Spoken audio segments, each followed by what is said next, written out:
Hello, I'm Kate, owner of Simply.Digital, the productivity software company that makes Simply Goals and Tasks. This video is for Simply Goals and Tasks users. I'm going to go over some tips for quickly adding tasks into the app. Let's jump right in. Tip number 1 is to use the settings.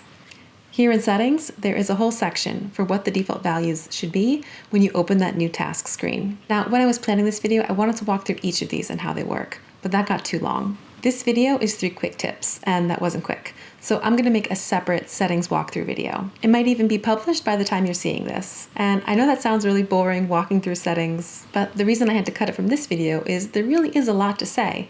Lots of good tips in there for power users. So subscribe to see that video when it's ready, or if you're watching this in the future, check now. It might already be published. Let's get back on track. This video is about adding tasks quickly. Let's move on to the next tip. Tip number 2 for adding tasks quickly is to use the copy button. This is a little hidden.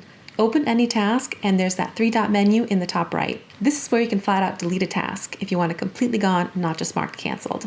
Also, you can copy it. What I use this most for is when I have a task for today and I get to the end of the time I've allotted for it and it's still not done. So I copy it. I mark the original done, I did that work and want credit for it, and then I move the copy into tomorrow or whenever I have time to do the second half of that task. Another good use case, actually very similar but planning in advance, rather than after the fact dealing with a task that didn't get finished. If you have a task that you know is going to take a few settings to finish, so what's a good example? Let's say you're painting a room and you know it's going to take 3 evenings after work. In your weekly planner, create the first one and then copy it 2 times, and there's your 3 tasks. Then when you plan your task, drag each one into a different day. And finally, tip number 3 for adding tasks quickly is to use repeating tasks. Let's look real quick at this feature. If you're familiar with repeating events in Google Calendar, these work the same. Here, I'm adding a new task. And you can see under the schedule, it says that this is not a repeating task. And that text is colored because it's a button. Tap there, and we see some options for how often we want this task repeating. This task I have open, you can see is currently scheduled for the week of November 13th to 19th. You can also see that repeating every day is grayed out. That's because it doesn't make sense for a task scheduled for this week to repeat daily. It just doesn't make sense. If you want a task every day, then create a task for Monday and have it repeat daily. Same idea. If this task was set for November, now the only options are to have it repeat every month. That would create a task just like this one, scheduled for November, December, January, etc. Or repeating every year.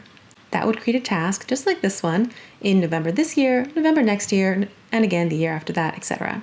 These basic everyday, week, month, or year repeat settings are all you need 99% of the time. If you're more of a power user, there is also custom repeats. Here you can do more crazy things, like make a task repeat 3 times every other week until July 1st. Again, very similar to Google Calendar.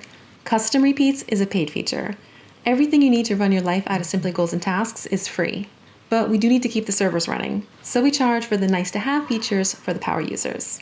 And if you are a power user running your life out of this app, the value you're getting from it is going to be much more than the price. Okay, so those are my 3 tips for adding tasks quickly into Simply Goals and Tasks.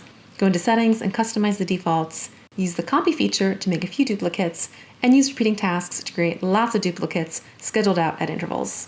I hope you found this useful and can save some time in the future. I know you wouldn't be here if you didn't care about productivity and efficiency. If you did like this video, please give it a like, and if you want to see more, please subscribe.